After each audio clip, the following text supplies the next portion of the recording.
Direksi Bursa Efek Indonesia periode 2026-2030 memasang sejumlah target ambisius untuk membawa pasar modal Indonesia naik kelas dalam 4 tahun mendatang. Pemirsa, Direksi Bursa Efek Indonesia periode 2026-2030 memasang sejumlah target ambisius untuk membawa pasar modal Indonesia naik kelas dalam 4 tahun mendatang. Bursa Efek Indonesia membidik kapitalisasi pasar bisa mencapai 30.000 triliun pada 2030 dengan rata-rata nilai transaksi harian ditargetkan meningkat menjadi 31 triliun rupiah. Direksi Bursa Efek Indonesia periode 2026-2030 memasang sejumlah target ambisius untuk membawa pasar modal Indonesia naik kelas dalam 4 tahun mendatang. Bursa Efek Indonesia menyasar bisa masuk dalam 10 besar bursa dunia dari sisi kapitalisasi pasar maupun nilai transaksi. Untuk bisa mencapai target tersebut, Bursa Efek Indonesia menyiapkan 4 pilar strategis pengembangan, yakni peningkatan bisnis transaksi, pengembangan bisnis non-transaksi, peningkatan kualitas perusahaan tercatat, serta perluasan inklusi investor. Sejalan dengan target tersebut, Bursa Efek Indonesia membidik kapitalisasi pasar alias market cap saham tanah air bisa mencapai 30 triliun rupiah pada 2030. Selain itu, rata-rata nilai transaksi harian ditargetkan meningkat menjadi 31 triliun rupiah. Bursa Efek Indonesia mengincar jumlah perusahaan tercatat melampaui 1.100 emiten pada 2030. Di sisi investor, Bursa Efek Indonesia menargetkan akan ada 35 juta SID dengan rasio kapitalisasi pasar terhadap produk domestik bruto di atas 83%. Direktur Utama Bursa Efek Indonesia Jeffrey Hendrick juga memastikan direksi baru tetap melanjutkan agenda reformasi pasar modal yang telah berjalan. Reformasi ini diharapkan mampu meningkatkan kredibilitas sekaligus daya saing pasar modal Indonesia. Bursa Efek Indonesia bersama Otoritas Jasa Keuangan dan SRO akan terus berkomunikasi dengan MSCI, FTSE Russell, serta investor global untuk memahami kebutuhan pasar internasional. Berbagai sumber IDX Channel.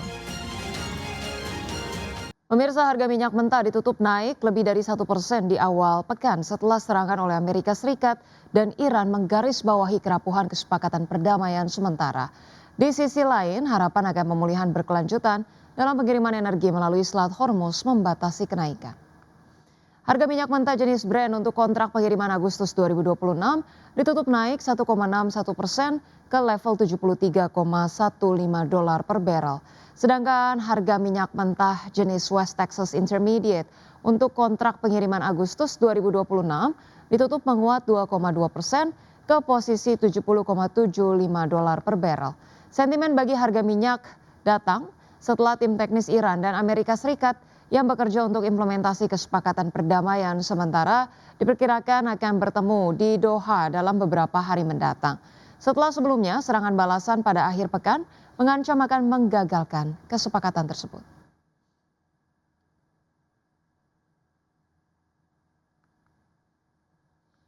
PT Merdeka Copper Gold Tbk membalikan posisi rugi menjadi laba bersih pada 3 bulan pertama tahun ini. Ya, Perseroan mengantongi laba bersih sebesar 57,5 juta dolar Amerika atau berbalik dari posisi rugi 3,7 juta dolar pada kuartal 1 2025. PT Merdeka Copper Gold Tbk membalikan posisi rugi bersih menjadi keuntungan sebesar 974,57 miliar rupiah sepanjang 3 bulan pertama tahun 2026.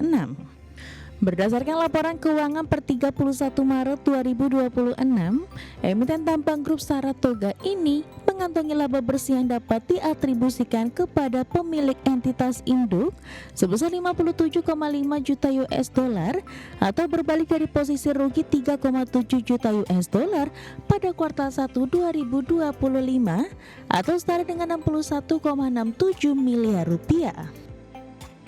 Pembalikan performa bottom line tersebut sejalan dengan pendapatan konsolidasi perseroan yang naik 24% secara tahunan menjadi 620,3 juta US dollar. Alhasil laba bersih konsolidasi yang perseroan ikut melesat menjadi 120,2 juta US dollar dibandingkan dengan raihan periode yang sama tahun lalu sebesar 2,6 juta US dollar. Presiden Direktur PT Merdeka Copper Gold Tbk Albert Saputro menyampaikan bahwa kinerja awal tahun perseroan ditopang oleh kenaikan harga jual emas, peningkatan volume limonit, dan penguatan margin nikel. Secara rinci ini komoditas emas tercatat menjadi kontributor terbesar terhadap EBITDA kuartal 1 2026 dengan sumbangan nilai mencapai 89 juta US dollar. Disusul kemudian oleh segmen Nickel Pig Iron senilai 67 juta US dollar, limonit 48 juta US dollar, high grade nickel matte 25 juta US dollar, dan tembaga 19 juta US dollar. Berbagai sumber IDX Channel. Ya, pemirsa, emiten penyedia layanan perjalanan religi PT Arsi Buana Travelindo Tbk menyatakan dinamika geopolitik di kawasan Timur Tengah yang kembali memanas pada awal 2026 belum memberikan dampak signifikan terhadap kinerja perseroan. Direktur Utama PT Arsi Buana Travelindo Tbk, Saiful Bahri, mengatakan perseroan terus memantau perkembangan situasi di Timur Tengah, mengingat kawasan tersebut merupakan tujuan utama perjalanan ibadah umroh dan haji. Di tengah situasi tersebut, perseroan tetap optimis terhadap kinerja di tahun 2026.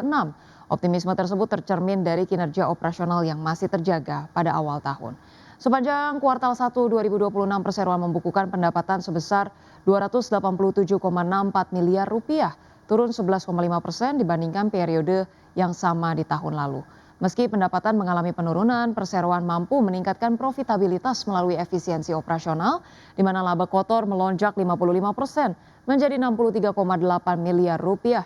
Sementara itu margin laba kotor meningkat dari 12,62% menjadi 22,18%.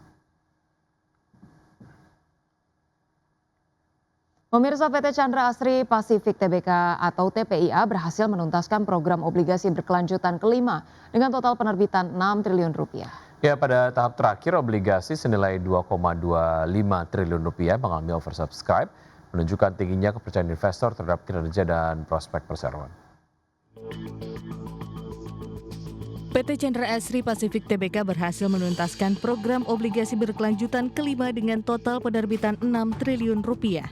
Penerbitan tahap akhir senilai 2,25 triliun rupiah mengalami oversubscribe, mencerminkan tingginya minat dan kepercayaan investor terhadap fundamental serta prospek pertumbuhan perseroan. Manajemen menilai dukungan tersebut menjadi modal penting untuk memperkuat operasional, menjaga ketahanan finansial, dan menjalankan strategi pertumbuhan jangka panjang. Daya tarik investasi perseroan juga semakin kuat setelah porsi saham publik atau free float meningkat menjadi sekitar 25,7%. Peningkatan ini dinilai mampu meningkatkan likuiditas perdagangan saham, sekaligus membuka peluang lebih besar bagi masuknya investor institusi, termasuk dana pensiun, manajer investasi, hingga investor global. Posisi free float yang lebih besar juga berpotensi meningkatkan bobot saham perseroan di indeks global, sehingga membuka peluang masuknya aliran dana dari investor pasif. Sebelumnya, Bursa Efek Indonesia menetapkan TPIA masuk ke papan utama setelah sebelumnya berada di papan pengembangan.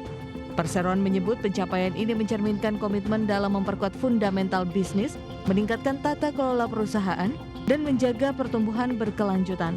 Kedepan, Chandra Asri Group akan terus berfokus pada peningkatan kinerja operasional, penguatan daya saing, serta pengembangan portofolio bisnis energi, kimia, dan infrastruktur untuk menciptakan nilai jangka panjang bagi para pemegang saham.